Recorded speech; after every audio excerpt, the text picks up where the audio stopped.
परं ब्रह्म तस्मै श्रीगुरवे नमः। श्रीराजयोगिप्रियशिष्यम् अचलाम्बदीचितम् ऐजलक्ष्माम्बनामाख्यं सद्गुरुते नमो नमः। श्रीराजयोगिगुरुशिष्यं सहजानन्ददीक्षितम् इचकपल्ले श्री नरसिंहचर्मनामाख्यं सद्गुरुते नमो नमः। श्रीराजयोगी गुरुशिष्यं निर्गुणाम्बदीक्षितं इचकपल्ले श्री रत्नमाम्बनाम योगीन्द्रं सद्गुरुते नमो नमः। अस्मद्गुरुसमारम्भं कृष्णसान्दीपमध्यमं श्रीमहाविष्णुपर्यन्तं वन्दे गुरुपरम्परं वन्दे गुरुपरम्परं। जय गुरु सद्गुरु प्रभु महाराज को जय। ఈ క్షేత్ర అధిష్టాన దేవత అయినటువంటి నరసింహ యోగి రాజయోగి గారి పాదపద్మములకు నా హృదయపూర్వక ద్వాదశ నమస్కారములు చేస్తూ అమ్మగారు మీనాక్షి అమ్మగారి పాదపద్మములకు నా సాష్టాంగ దండ ప్రమాణములు చేస్తూ ఇక్కడ వేదికను అలంకరించినటువంటి పెద్దలందరికీ కూడా నా యొక్క ద్వాదశ నమస్కారములు చేస్తూ ఇక్కడ నేను చెప్పబోయేది ఏమంటే, తప్పొప్పులు నెరుగని తప్పు తనందుండి తప్పని కూసే తప్పుడు నరునకు చెప్పెద చప్పుడు చాలించు మనుచు సభవారు వినాగా సరే సరే నాని సభవారిట్లనాగా చెప్పినా వినాకుంటే తప్పు వానిదే సుమ్మి తప్పు కలిగిన వెనుక గొప్పవాడేట్లవును సభవారు వినాగా సరే సరే నాని సభవారిట్లనాగా.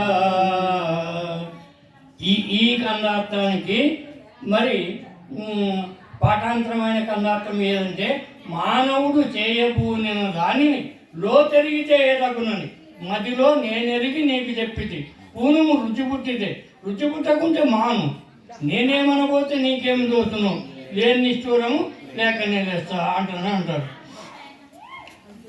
ఇంట్లో నుంచి కోడలు ఏదో పని బట్టి బజారుకి పోతుంటే అత్త బయట కూర్చొని యాటికమ్మ పోకుండా అన్నట్టు, అంటే బజారు పోయిస్తాను అత్త అన్నట్టు. అంటే బజారు పోతే పోతామా కొమ్ము నిండేసుకొని పో అని అన్నట్టు అత్తగారు. ఆ మాట తప్పైందా? అందుకే నేనేమనబోతే నీకేం దోచును లేని నిష్ఠూరం లేక నేనేస్తా. ఆ పాప అంటదంట, ఏళ్ళ పొద్దున్నారా ఇక మిన్ని చేస్తుంటుందా నీకేంటదంట కొమ్ము నిండేసుకొని పోతే. ఏమిటి ఇది? నేనేమనబోతే నీకేం దోస్తును లేని నిష్ఠూరం లేక నేనేస్తా. తప్పు ఒప్పులు అంటున్నారు కదా, తప్పు అంటే ఏమి ఒప్పు అంటే ఏమి? తప్పు అంటే జన్మకి రావడమే తప్పు, వచ్చినాము. ఒప్పు చేసుకొని పోవాలంటే అతని గురుపాలను ఆశ్రయించి జన్మ లేకుండా చేసుకోవడమే ఒప్పు. ఇవి రెండింటిని తెలుసుకోకుండా చెప్పితే కూడా వినకుండా తన దారి తను పట్టుకొని పోతే అచల గురుపాదాలను ఆశ్రయించి ఏం ప్రయోజనం లేదు. అందుకోసమే గురువరా పరిపూర్ణంబన ఎరుకన ఇవి రెండు ఎక్కువ. ఎరుకోద్భవమందు ఎరుక జన చోటు అయ్యేది. ఎరుకను నేనెత్తు విడితే ఎరిగించుమనేను, అట్లనే గురుడు ఎరిగించున నేను. చరణాధూలిని రెండు కరమూల కొని తాన చిరమున ధరించి శరణాన్ని ఆ శిష్యుడు ఎరిగించుమనేను, అట్లనే గురుడు ఎరిగించున నేను. అయ్యా మాటి మాటికి పరిపూర్ణం ఎరక ఎరక నిడిచిపెట్టే విధానం. యాత్ర గురువు దగ్గర పోయి ఈ 3 మాటలు చెప్పి 4వ మాట రానేరాదు ఈ గురువులకి. ఏ మగ్గి పెట్టుకొని పోతారో ఈ గురువులు కావాలని. యాతల గురు కాడికి పోయినా ఇదే మాట పరిపూర్ణం అంట ఎలకంట నిలిచిపెట్టే విధానం.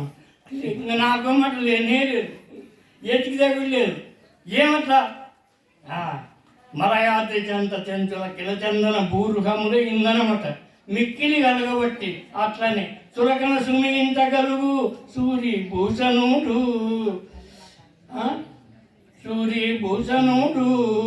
బహుమాన్యుడు దూరస్థుడెప్పుడు. ఈ గురువు చెప్పేది ద్వాదశ మంత్రం షోడశ మంత్రమే. మరి హైదరాబాద్ నుంచి వచ్చిన గురువు కూడా అదే మంత్రమే చెప్పేది, కానీ దూరపు కొండలు నునుపు అన్నారు. కాబట్టి ఇక్కడ నరసింహయ్య గారి శిష్యులు ఆయన ప్రబోధ చాలా దినదినానికి ప్రవర్తమానంగా నెగురుతుందంట. చూసామని వచ్చినాడంట హైదరాబాద్ నుంచి గురువు గారు. కరెంట్ పోయినా చెప్తాను భయపడదు. వచ్చినాడంట.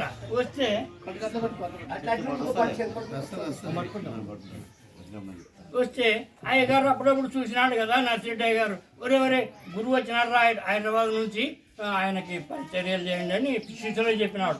చెప్తే పాపం ఆ శిష్యులు ఆయనకు కావాల్సిన మర్యాదలన్నీ చేసినారు. భోజనం టైం అయింది. భోజనం టైం అయితే భోజనానికి ఈ సొంత గురువుని ఆ వచ్చిన గురువుని ఇద్దరిని కూర్చోబెట్టి శిష్యులు వడ్డిస్తున్నారంట. వడ్డిస్తుంటే భోజనం చేసినారు. భోజనం చేసి మజ్జిగన్నం తినేటప్పుడు అన్నాడంట కొత్త గురువు. ఆయన పట్టుకల ఈ అయ్యగారి శిష్యులు ఏమయ్యా ఏమి అట్లా అరిచి పెట్టి ఏం లేదు ఆరా అన్నట్టు.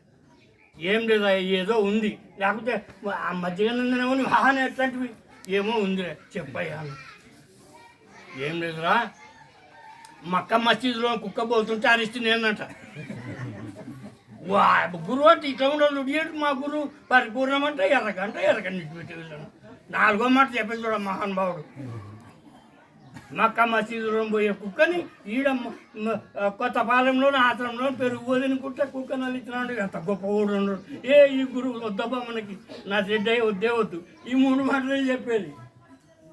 వద్దు ఆ గురువుని చేరుకున్నాం. ఎన్నాళ్ళు రుణమా అన్నాళ్ళు. అయ్యా మాకి నీకు రుణం చాలు, మనం కొత్త గురువుని ఆశ్రయిస్తాము అన్నట్టు. అయ్యగారు ఏం రా నన్ను కష్టపడి చేసినదా వేతనమైపోయి వాడు ఎక్కడి నుంచో వచ్చి ఇదేమి ఏమో అంటారు కదా, మధ్యలో పెండ సుక్కేసే ఎవరు తినకుండా అవుతారంటాను. వాడు మధ్య సుక్కేనికనే వచ్చినాడు. చూసి సంతోషపడికి వచ్చినాడు. వాడు మధ్య సుక్కేనికి వచ్చినాడు, పెండ సుక్క మధ్యలోన. అప్పుడు ఇంట్లో మీనాక్షమ్మ గారు ఉన్నారు. పోయినాడు లేచి మీ ఇష్టంలో ఏమన్నా మాట్లాడుకోనండి.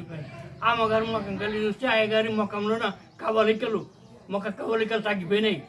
ఈయన గారికి ఇంత కష్టపడి పైకి చేస్తే ఇప్పుడు వాడు ఒక్క మాట చెప్తే వానికెళ్ళి ముఖమైంది. ఆ ముఖం చిన్న చేసుకుని లోపల పోయినాడు. పోతే అమ్మగారు చూసినారు. ఏమేం ముఖంలో కలనే లేదు, ఏం జరిగింది అక్కడ అంటే ఏం లేదు అన్నాడు. అంటే ఏం లేదు, ఏమో జరిగితేనే నీ ముఖం మీద కలాంశ తగ్గింది.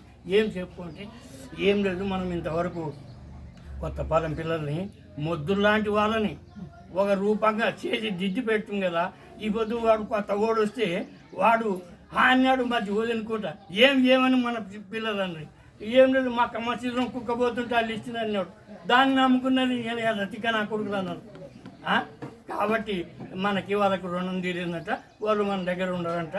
మరి ఎట్లా లేదు, నువ్వు వచ్చినాడు కదా, ఇంకా రాత్రి కూడా భోజనం చేసి పొద్దున్న లేచిపోమ్మను. ఇంకా మన పిల్లలతో కూడా మనం మాట్లాడి యాదవ్ మీకు మాకి రుణం తీరింది అని పోండి అంటే చెప్తాను చెప్పింది. ఇక చెప్తే మళ్ళీ అయ్యగారు బయటకు వచ్చి కూర్చున్న తర్వాత అయ్యా ఇంకా నీకు మాకి రుణం తీరింది, ఇంకా మేము కొత్త గురువు వెంబడి పోతామంటే పోదులారా ఎట్లా పోయే వాళ్ళు పోతారు కదా.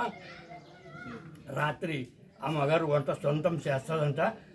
వంట చేసిన తర్వాత రాత్రి భోజనం చేసుకొని ఇంకా మీరు ఎక్కడ అక్కడ పోదురు అంట అని చెప్తే సరేలేని కొత్త గురువు సంతోషపడుతుంది. బాగా వచ్చింది అయ్యింది వాళ్ళంతా నాకు వెళ్ళింది.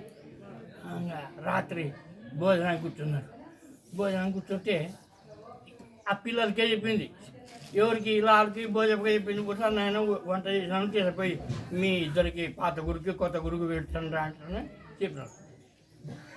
పాత గురువుకేమో ఇష్టరాకులో అన్ని పెట్టించినది, కొత్త గురువుకు తగ్గువ పెట్టి పంపించింది లోపల నుంచి. చెప్పండి రా, ఇంక జైబోలో సద్గురు బ్రహ్మరాజు చెప్పి భోజనం చేయమని చెప్పండి రా మీ గురువులకి అంటాను అనింది అమ్మ ఇంట్లో నుంచి. అంటే ఇంకా నువ్వు ఉండేమన్నావు అంటే జై సద్గురు ప్రభు మహారాజుకి జై ఇంకా భోంచేయండి ఆయన అన్నాడు. కొత్త గురుకు కోపం వచ్చింది. ఏమిరా ఆ ఇతరాకులో చూస్తే అన్నీ ఉన్నాయి, నా ఇతరాకులో తక్కువ ఉంది, ఎట్లా తినాలా? ఈయన గారు ఏం చేయి చెప్తున్నారు. ఏమ్మా తక్కువ తినాలా అంటే నేను అడిగిన. అడిగితే లేదా అన్నీ ఉన్నాయి చూడు ఏంది లేదమ్మా తక్కువ ఉంది, ఈడ చూస్తే ఇతరాకులో అన్నీ ఉన్నాయి, అబ్బుగా ఎట్లా తింటారు ఒక తబ్బుగా అంటున్నట్టు. అయ్యా కొత్తపాలెం ఆశ్రమంలో పెరుగు తినుకుంటే మక్క మధ్యలో పోయే కుక్కని అల్లించినావంటే ఈ పువ్వులో కూరలన్నీ దాపెట్టి పెట్టినాను నీకు. ఆ కూరలు కనుక్కుని లేక మా పిల్లలు ఎంత పని చేసి పెట్టుకున్నా, ఎంత అన్యాయం చేసి పెట్టినకి వచ్చినావు నువ్వు హైదరాబాద్ నుంచి. గాడి కూడా కానీ చెప్పాలని చెప్పు తీసుకుంటున్నా కొడక ఇంతసేపు మా కోసం కష్టపడి మా అయ్య ఎంతో ఫలితం చేస్తే ఈ పొద్దు నువ్వు మధ్యలో పెండదానికి వచ్చినావా అని.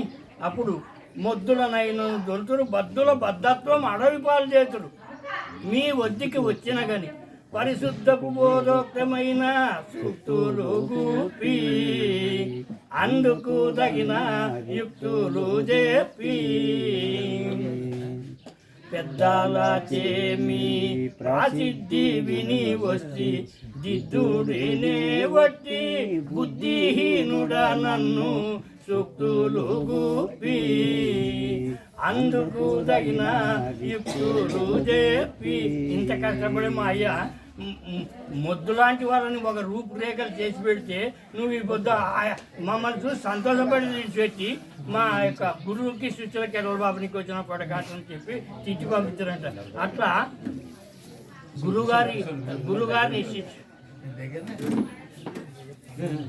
గురువుగారిని శిష్యుడు అడుగుతున్నాడంట. ఆ గురువు ఎదురుగానే కావాల్సి అయ్యా పరిపూర్ణము ఎరక నేర్చిపెట్టే విధానం అంటున్నారు కదా. పరిపూర్ణమనగా నెట్టిది పరిపూర్ణము ఎక్కడుంది పలుకుట కగునా పరిపూర్ణమనగా వస్తువా పరిపూర్ణంబనిన దాన్ని పరగా చూచితివా చూచితే నీవు మరగి నిలచితివా పరికించి వినా చెప్పు పై మాటలకు నెల్ల గురుపుత్రుడావైతే గుట్టు జలసీయుంటే పరగా చూచితివా చూచితే నీవు మరగి నిలచితివా. సభాలదేవా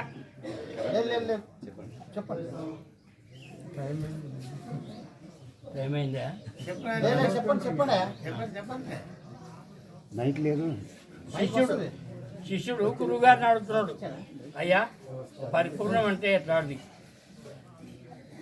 ఎరకంటే ఎట్లాంటిది, ఎరకని విడిచిపెట్టే విధానం ఎట్లాంటిది, మాకు ఇంతవరకు బోధ చెప్పుకుంటూ వస్తే కానీ మాకు సరిగా మా అంతఃకరణలోన శుద్ధం ఏర్పడలేదు, ఇంకా అశుద్ధమే ఉంది. అశుద్ధం నువ్వు చెప్పే మాటలు మాకు అర్థం కాలేదు, మరి ఒకసారి మాకు అంతఃకరణలో నాటుకునేదట చెప్పుకుంటాను అడుగురా ఏమడుగుతావు అంటే ఇప్పుడు చెప్పిందని అడగకుండా వేరేదని చెప్పినాడు.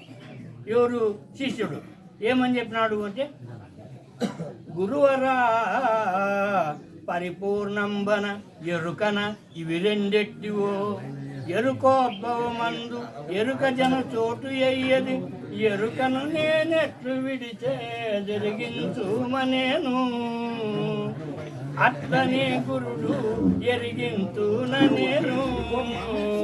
జై బోలో సద్గురు బ్రహ్మరాజు.